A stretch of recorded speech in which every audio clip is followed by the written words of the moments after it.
한 남자가 극심한 고통에 몸부림쳤습니다. 그가 느낀 고통은 육체적인 것이 아니었습니다. 차라리 육체적인 고통이기를 바랐을 것입니다. 그런 종류의 고통은 겪어본 적이 있었고 어떻게 하면 안도감을 얻을 수 있는지 알고 있었기 때문입니다. 하지만 이 고통을 치유하려면 훨씬 더 거대한 무언가가 필요했습니다. 이것은 영적인 고뇌였고 지옥에 벌어진 이비로 연약한 실 한 가닥에 매달린 듯한 영혼의 어둠이었습니다. 그 고통은 비밀스러운 죄가 대중에게 폭로됨으로써 초래된 수치와 파탄 그리고 개인적 굴욕이 주는 참담함이었습니다.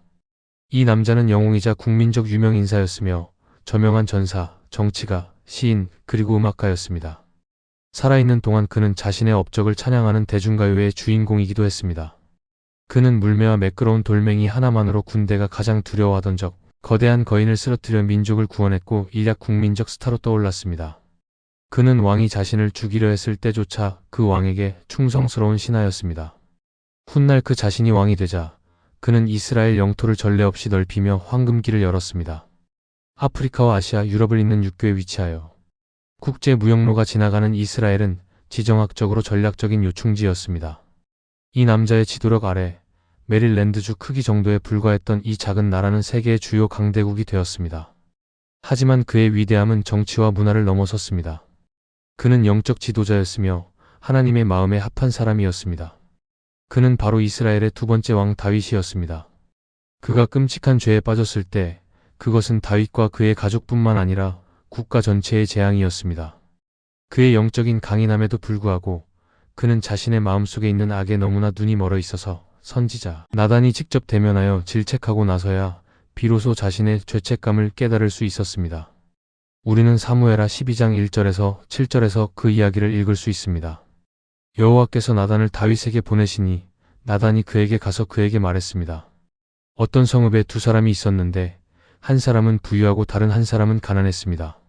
그 부자는 양과 소가 심이 많았으나 가난한 사람은 자기가 사서 기르는 작은 암양 새끼 한 마리 밖에는 아무것도 없었습니다. 그 암양 새끼는 그와 그의 자식들과 함께 자라며 그가 먹는 것을 먹고 그의 잔으로 마시며 그의 품에 누웠으므로 그에게는 딸과 같았습니다. 그런데 부자에게 어떤 행인이 찾아오자 부자는 자기에게 온 그 나그네를 대접하기 위해 자기의 양이나 소를 잡기를 아껴하고 대신 가난한 사람의 양 새끼를 빼앗아 자기에게 온 사람을 위해 요리했습니다. 이에 다윗이 그 사람에게 크게 분노하여 나단에게 말했습니다. 여호와의 살아계심을 두고 맹세하노니 이 일을 행한 사람은 마땅히 죽을 자라. 그가 불쌍히 여기지 않고 이런 일을 행하였으니 그 양 새끼를 4배로 갚아 주어야 하리라. 그때 나단이 다윗에게 말했습니다. 당신이 바로 그 사람입니다. 다윗은 자신의 죄가 드러나고 고발당하자 비탄에 잠겼습니다. 13절은 이렇게 말합니다. 그러자 다윗이 나단에게 말했습니다. 내가 여호와께 죄를 지었습니다. 나단의 말을 통해 다윗은 성령의 정죄하는 능력에 압도되었습니다. 그의 회개는 그가 타락했던 깊이만큼이나 깊었습니다. 그의 뉘우침은 단순한 처벌에 대한 두려움을 넘어 하나님께 죄를 지은 것에 대해 마음이 무너져 내리는 진정한 회개로 이어졌습니다. 이러한 통회의 마음으로 다윗은 우리가 시편 51편으로 알고 있는 기도를 써내려갔습니다. 이 시편에는 진정한 회개의 모든 요소가 담겨 있습니다. 하나님이여 주의 인자를 따라 내게 은혜를 베푸시며 주의 많은 긍휼을 따라 내 죄악을 지워주소서. 주의 긍휼이 많으심을 따라 내 죄악을 지워주소서. 나의 죄악을 말갛게 씻기시며 나의 죄를 깨끗이 제하소서. 내가 내 죄가를 아오니 내 죄가 항상 내 앞에 있나이다. 내가 주께만 범죄하여 주의 목전에 악을 행하였사오니 주께서 말씀하실 때에 의로우시다 함을 얻으시며 판단하실 때에 순전하시다 함을 얻으려 함이니이다. 우슬초로 나를 정결케 하소서. 내가 정하리이다. 나를 씻기소서. 내가 눈보다 희리이다. 내게 즐겁고 기쁜 소리를 들려주시어 주께서 꺾으신 뼈들도 즐거워하게 하소서. 주의 얼굴을 내 죄에서 가리시고 내 모든 죄악을 지워주소서. 하나님이여 내 속에 정한 마음을 창조하시고 내 안에 정직한 영을 새롭게 하소서. 나를 주 앞에서 쫓아내지 마시며 주의 성령을 내게서 거두지 마소서. 주의 구원의 기쁨을 내게 회복시켜 주시고 주의 자원하는 심령을 주사 나를 붙드소서. 하나님이여 나의 구원의 하나님이여 피 흘린 죄에서 나를 건지소서. 나의 구원의 하나님, 내 혀가 주의 의를 높이 노래하리이다. 주여 내 입술을 열어주소서. 그리하면 내 입이 주를 찬송하여 전파하리이다. 주께서는 제사를 기뻐하지 아니하시나니 그렇지 아니하면 내가 드렸을 것이라. 주께서는 번제를 기뻐하지 아니하시나이다. 하나님께서 구하시는 제사는 상한 심령이라.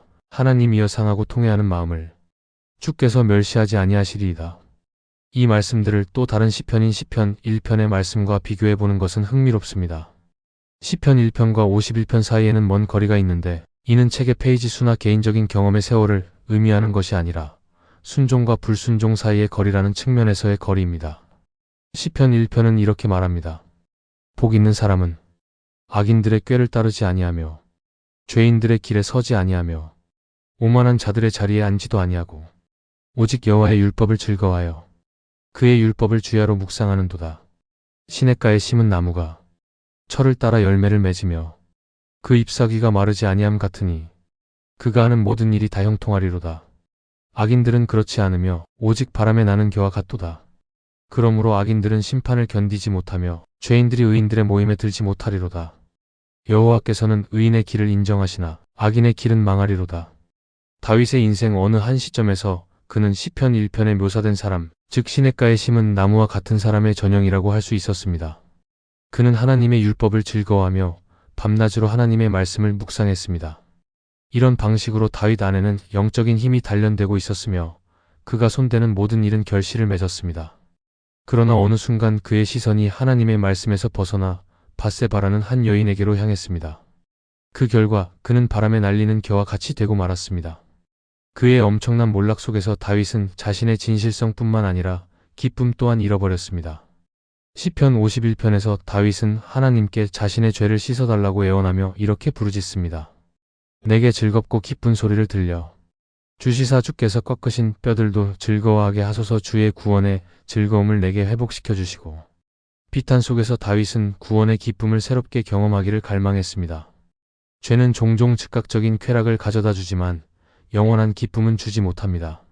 이 차이를 이해한다면 우리는 신자를 유혹하는 함정을 피할 수 있습니다. 제 인생에서 가장 큰 기쁨의 순간은 그리스도께 회심했던 때였으며 이는 내 삶 전체를 규정짓는 결정적인 순간이었습니다.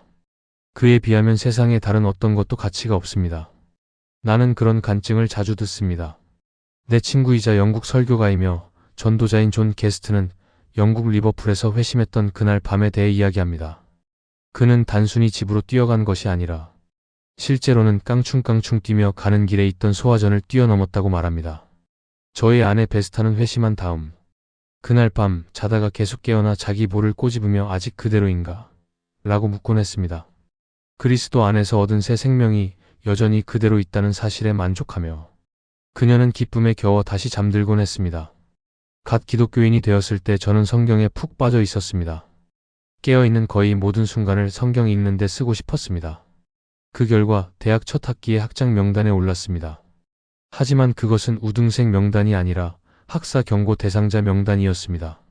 체육과 성경 과목에서는 어를 받았지만 나머지 모든 수업에서는 D를 받았습니다. 성경 과목에서 받은 A 덕분에 퇴학은 면할 수 있었습니다.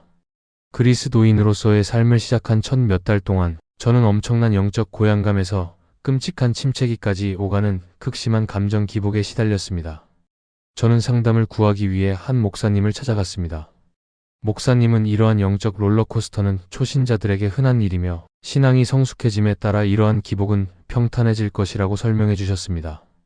또한 목사님은 기독교인의 삶의 기초를 제 감정이 아닌 성경에 두라고 조언해 주셨습니다.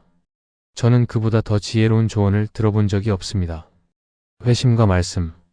하나님께서는 우리의 마음을 꿰뚫고 믿음을 일깨우기 위해 성경을 사용하는 것을 기뻐하십니다. 믿음은 참으로 들음에서 나며 들음은 그리스도의 말씀으로 말미암습니다. 그러므로 믿음은 들음에서 나며 들음은 그리스도의 말씀으로 말미암았느니라. 히브리서 4장 12절, 13절은 다음과 같이 말씀합니다. 하나님의 말씀은 살아있고 활력이 있어 좌우의 날 선 어떤 검보다도 예리하여 혼과 영과 및 관절과 골수를 찔러 쪼개기까지 하며 또 마음의 생각과 뜻을 판단하나니 지으신 것이 하나도 그 앞에 나타나지 않음이 없고 우리의 결산을 받으실 이의 눈앞에 만물이 벌거벗은 것 같이 드러나느니라. 역사 속에는 말씀의 능력으로 회심한 위대한 인물들의 이야기로 가득합니다. 방탕한 삶을 살고 있던 아우구스티누스는 어느 날 아이들이 톨레레게라고 외치며 노는 소리를 들었는데 이는 라틴어로 집어들고 읽어라라는 뜻이었습니다. 이 소리를 듣고 그의 시선이 펼쳐진 성경에 닿았고 그는 다음과 같은 구절을 읽었습니다. 낮에와 같이 단정히 행하고 방탕하거나 술 취하지 말며 음란하거나 호색하지 말며 다투거나 시기하지 말고 오직 주 예수 그리스도로 옷 입고 정욕을 위하여 육신의 일을 도모하지 말라.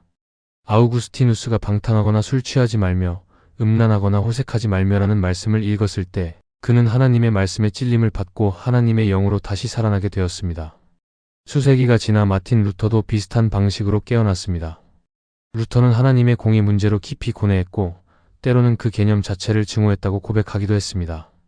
그러던 중 로마서 1장 17절에 대한 아우구스티누스의 주석을 읽다가 갑자기 그리스도의 의가 오직 믿음으로 주어진다는 복음의 진리를 깨닫게 되었습니다. 루터의 이 각성은 종교개혁의 시작점이 되었습니다. 로마서는 존 웨슬리의 회심에도 결정적인 역할을 했습니다.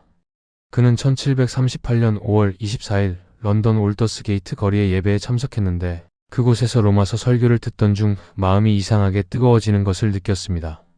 웨슬리는 이 순간을 자신의 회심의 순간으로 여겼습니다. 저의 회심 또한 성경에 찌르는 듯한 능력에 의해 촉발되었습니다. 대학 첫 주에 한 선배와 대화를 나누고 있었는데 그는 제가 처음 만난 예수님과의 인격적인 관계에 대해 말하는 사람이었습니다. 우리는 어떤 형식적인 복음 제시도 없이 일반적인 대화를 나누었지만 그는 성경의 초월적인 지혜에 대해 이야기했습니다. 그는 전도서의 다소 난해한 구절을 인용했습니다. 나무가 나무로나 북으로나 쓰러지면 그 쓰러진 곳에 그냥 있으리라. 그 말씀이 제 뇌리를 강타했습니다. 갑자기 저는 제 자신이 그 나무처럼 꼼짝도 못하고 누워 썩어가는 모습을 상상하게 되었습니다. 썩어가는 나무처럼 부패로 가득 차 서서히 썩어가는 제 인생이 보였습니다. 그 생각을 품고 제 방으로 가서 무릎을 꿇었습니다. 침대 곁에 무릎을 꿇고 하나님께 제 죄를 용서해달라고 간청했습니다.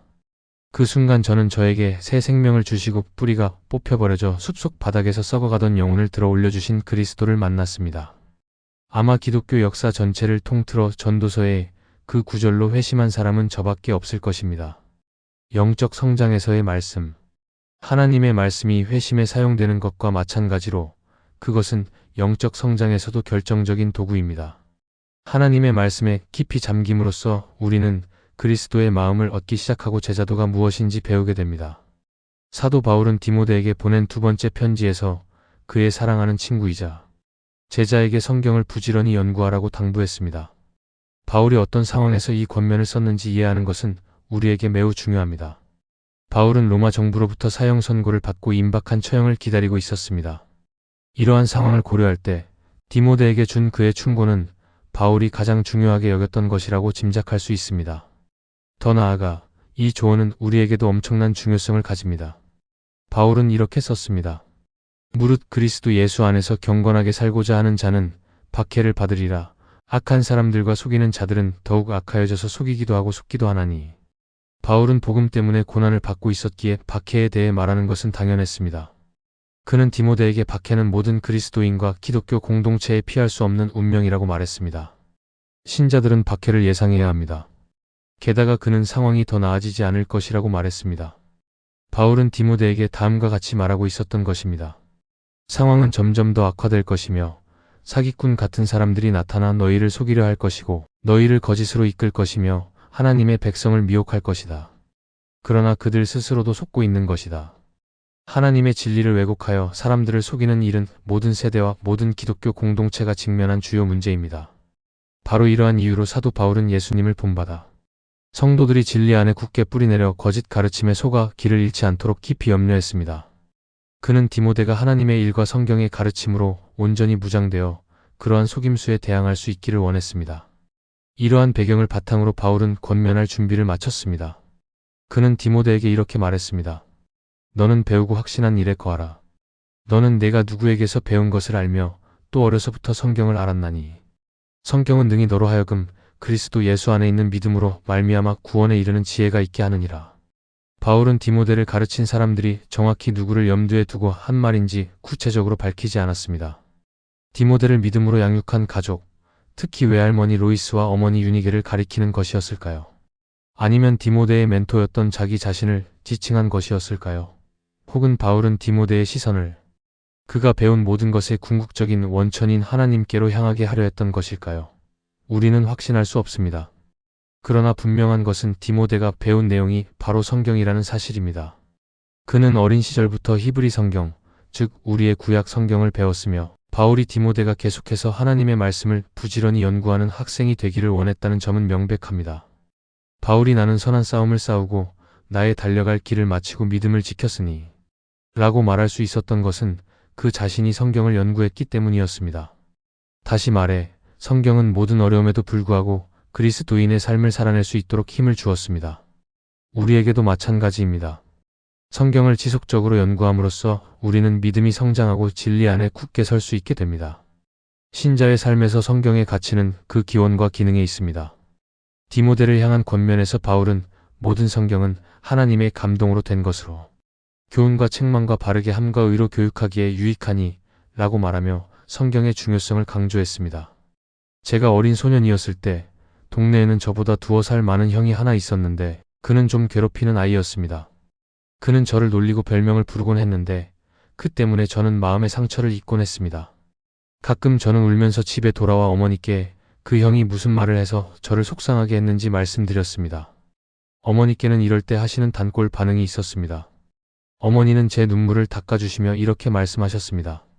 아들아, 사람들이 너에 대해 그렇게 말할 때는 그 말이 어디서 나온 것인지 그 말을 한 사람의 됨됨이를 생각해 보렴. 어머니의 그 짧고 지혜로운 조언은 제가 학문 세계에서 훨씬 더 깊이 있게 배운 원칙이기도 했습니다. 학문의 규칙 중 하나는 연구할 때 정보의 출처를 추적하여 그 출처가 신뢰할 수 있는지 확인하는 것입니다. 신뢰성은 출처와 직결되어 있기 때문에 학자들은 어떤 것도 액면 그대로 받아들이지 않도록 주의해야 합니다. 그들은 실제 출처를 추적하기 위해 분석하고 검토하며 마음대로 쓸 수 있는 비평 도구를 사용해야 합니다. 여기서 바울은 디모데에게 성경의 출처가 하나님이심을 확신시켜 주었습니다. 성경이 감동으로 된, 곧 영감으로 주어진이라는 말은 하나님께서 성경 집필 과정을 감독하신 방식이 아니라 성경 내용의 출처를 가리킵니다. 감동으로 된으로 번역된 단어는 그리스어 테오마이너스 푸뉴스트로, 문자 그대로 하나님의 숨결이 담긴이라는 뜻입니다.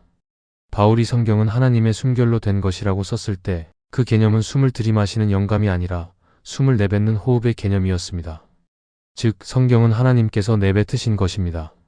여기서의 핵심은 성경이 하나님으로부터 나왔다는 것입니다. 성경은 하나님의 말씀이며 그분의 권위를 지니고 있습니다. 바울은 디모데에게 성경이 영감받은 방식이 아니라 성경의 출처를 이해시키고 싶었던 것입니다. 성경이 하나님의 숨결로 된 것임을 밝힌 후 바울은 그 목적과 가치를 상세히 설명했습니다. 그는 성경이 교훈과 책망과 바르게 함과 의로 교육하기를 포함한 여러 가지 일에 유익하다고 말했습니다. 성경의 가치는 무엇보다도 건전한 교리를 가르친다는 사실에 있습니다. 비록 우리가 건전한 가르침이 폄하되는 시대에 살고 있지만 성경은 그것에 높은 가치를 둡니다. 신약 성경의 많은 부분은 교리에 관한 것입니다. 가르치는 사역은 성도들을 세우기 위해 교회에 주어졌습니다. 바울은 그가 어떤 사람은 사도로, 어떤 사람은 선지자로, 어떤 사람은 복음 전하는 자로, 어떤 사람은 목사와 교사로 삼으셨으니 이는 성도를 온전하게 하여 봉사의 일을 하게 하며 그리스도의 몸을 세우려 하심이라 라고 말했습니다. 또한 성경은 우리 기독교인들에게 끊임없이 필요한 책망과 바르게 함에 유익합니다. 일부 학계에서는 성경에 대해 학문적 비평을 가하는 것이 하나의 유행입니다. 그렇게 함으로써 학자들은 자신을 성경 위에 두고 성경을 바로잡으려 합니다. 만약 성경이 진정 하나님의 말씀이라면 이보다 더 오만한 태도는 없을 것입니다. 우리를 바로잡으시는 분은 하나님이시지 우리가 하나님을 바로잡는 것이 아닙니다. 우리는 하나님 위에 서 있는 것이 아니라 그분 아래에 있습니다. 여기서 성경 공부를 위한 실질적인 도움말을 얻을 수 있습니다. 빨간 펜을 손에 들고 성경을 읽으십시오. 명확하지 않거나 이해하기 어려운 모든 구절 옆에게는 물음표를 표시해 둘 것을 제안합니다. 마찬가지로 불쾌감을 주거나 마음을 불편하게 만드는 모든 구절 옆에는 X 표시를 해 두십시오. 나중에 여러분은 특히 X 표시가 된 본문처럼 여러분이 힘들어하는 부분에 집중할 수 있습니다. X 표시는 우리의 생각이 그리스도의 생각과 어긋나는 부분을 즉시 보여주므로 거룩함으로 나아가는 지침이 될 수 있습니다. 성경에서 읽은 어떤 내용이 마음에 들지 않는다면 어쩌면 단순히 제가 그것을 이해하지 못한 것일 수도 있습니다. 만약 그렇다면 다시 공부하는 것이 도움이 될 것입니다. 하지만 실제로 그 구절을 이해했음에도 여전히 마음에 들지 않는다면 이것은 성경에 문제가 있다는 표시가 아닙니다. 제게 뭔가 잘못된 것이 있으며 변화가 필요한 부분이 있다는 표시입니다. 종종 우리는 무언가를 바로잡기 전에 먼저 우리가 무엇을 잘못하고 있는지 발견해야 합니다. 회개라는 마음의 변화를 경험했다고 해서 갑자기 모든 잘못된 생각에서 깨끗해지는 것은 아닙니다. 마음을 새롭게 하는 것은 평생의 과정입니다. 우리는 성경 구절 중 마음에 들지 않는 부분에 집중함으로써 이 과정을 가속화할 수 있습니다. 이것이 바울이 말하는 의로 교육하기의 일부입니다. 마지막으로 바울은 성경 공부의 가장 중요한 목적을 설명했습니다. 그 목적은 마지막 절에 나오는데 사도는 하나님의 사람으로 온전하게 하며 모든 선한 일을 행할 능력을 갖추게 하려 함이라라고 썼습니다. 이는 마치 바울이 디모데에게 하나님의 말씀을 연구하는 것을 게을리하면 그의 삶이 불완전해질 것이라고 경고하는 것과 같았습니다. 성경 말씀 보는 것을 게을리하는 사람은 하나님의 말씀이라는 이 방대한 자원, 이 진리의 보물 창고를 놓치게 될 것입니다. 그리고 이는 우리에게도 마찬가지입니다. 성경 공부 시작하기. 신약 성경은 우리를 제자도의 삶으로 부릅니다. 제자, 디사이펄이라는 단어는 배우는 사람을 의미합니다. 어떤 분야에서든 기초부터 시작하여 그것을 숙달하는 것이 중요합니다. 아놀드 파머는 아마추어 골프 선수 중 약 50명의 1명만이 클럽을 제대로 잡는다고 말한 적이 있습니다. 전설적인 미식 축구 코치 빈스 롬바르디는 선수들이 엉성한 플레이를 해서 화가 날 때면 항상 그들을 다시 기본기로 불러들이곤 했습니다. 그는 선수들 앞에 서서 미식 축구공을 손에 쥐고 팀 전체가 볼 수 있도록 들어 올리며 말했습니다. 이것은 미식 축구공이다. 내가 너무 빨리 설명하고 있나? 때때로 우리는 기본을 배우는 것에 대해 성가셔하기도 합니다. 저는 바이올린 레슨을 받고 있습니다. 제 선생님은 매우 숙련되고 뛰어난 실력을 갖춘 러시아 바이올리니스트입니다. 선생님은 제가 활을 줄에 대도록 허락하기 전까지 몇 주 동안 활을 잡는 법만 가르쳤습니다. 그 기간 동안 저는 바이올린보다 러시아어를 더 많이 배웠습니다.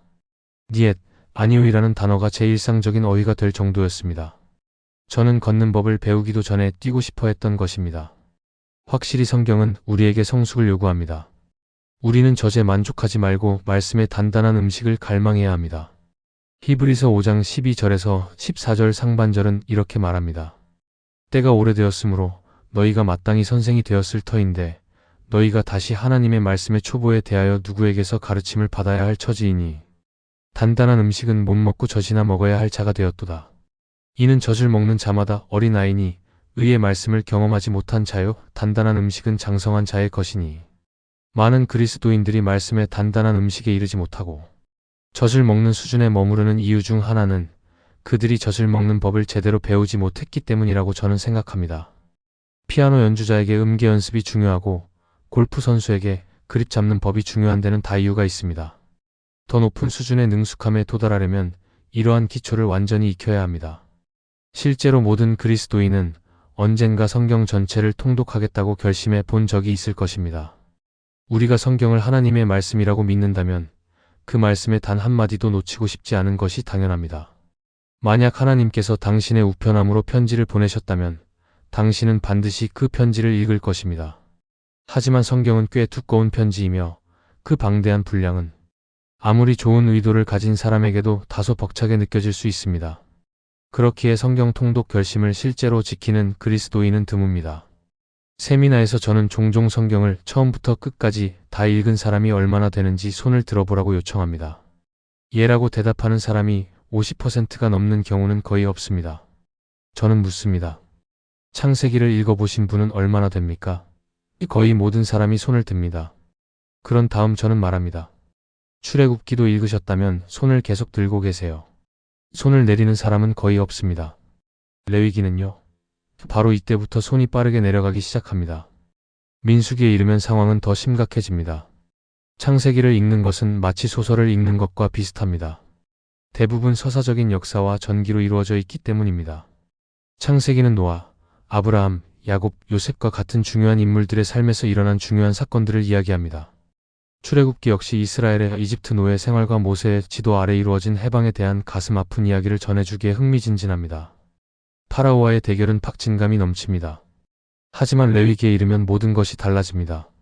의식, 희생 제사, 정결 의식에 관한 내용은 오늘날 우리에게 낯설기 때문에 읽기가 어렵습니다. 성경의 이런 난해한 부분들을 헤쳐나가는 데 도움을 줄 지도가 우리에게는 없는 것입니다. 대학에 입학했을 때 저는 역사학을 전공으로 선택했습니다. 그것은 한 학기 만에 끝났습니다. 첫 수업은 문명사였는데 고대 수메르인부터 아이제나워 행정부까지의 역사를 포괄하는 과목이었습니다. 저는 이해하려고 애썼던 막대한 양의 데이터 때문에 금세 길을 잃고 혼란에 빠졌습니다. 명백한 정보 과부하 사례였습니다. 제 기억 저장소를 강타하는 날짜, 인물, 사건 및 기타 사실들을 처리할 수 있는 틀이 저에게는 전혀 없었습니다. 저는 그 과목에서 D 학점을 받고 안도하며 서둘러 전공을 바꿨습니다. 이 역사 수업에서 제게 일어난 일은 성경을 처음부터 끝까지 읽으려는 많은 그리스도인들에게 일어나는 일과 같습니다. 저는 성경 읽기에 더 나은 방법이 있다고 생각합니다.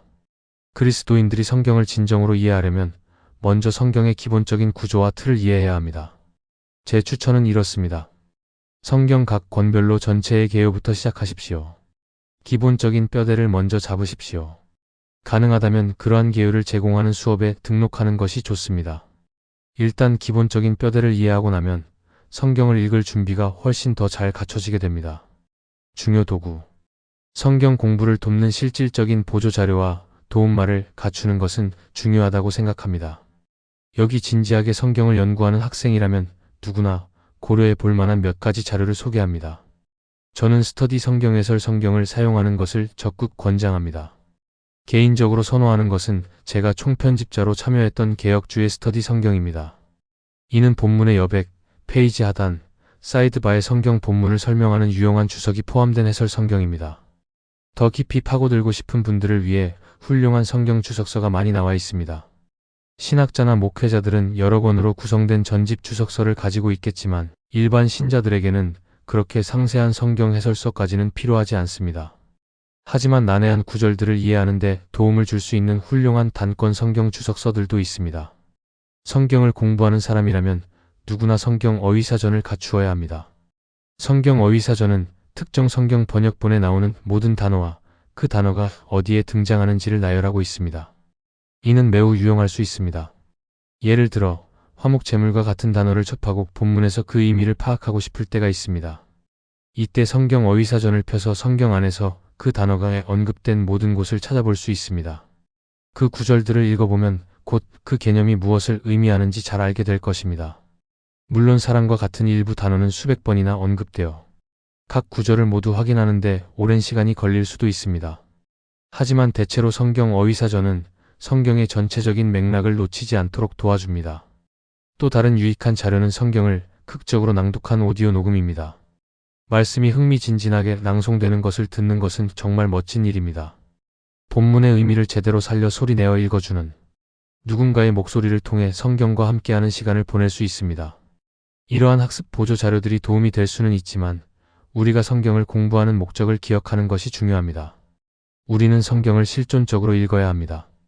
즉, 우리가 읽고 있는 내용에 깊이 관여해야 합니다. 단순히 관람객처럼 뒤로 물러앉아 사실만 배우며 성경 본문에 아무런 감동도 받지 못한 채 남아있어서는 안 됩니다. 우리는 성경을 읽을 때 그 말씀이 우리에게 무엇을 말하고 있는지 스스로에게 물어야 합니다. 오직 이 질문을 고민할 때에만 우리는 바울이 디모데에게서 보기를 간절히 원했던 온전함에 이를 수 있습니다.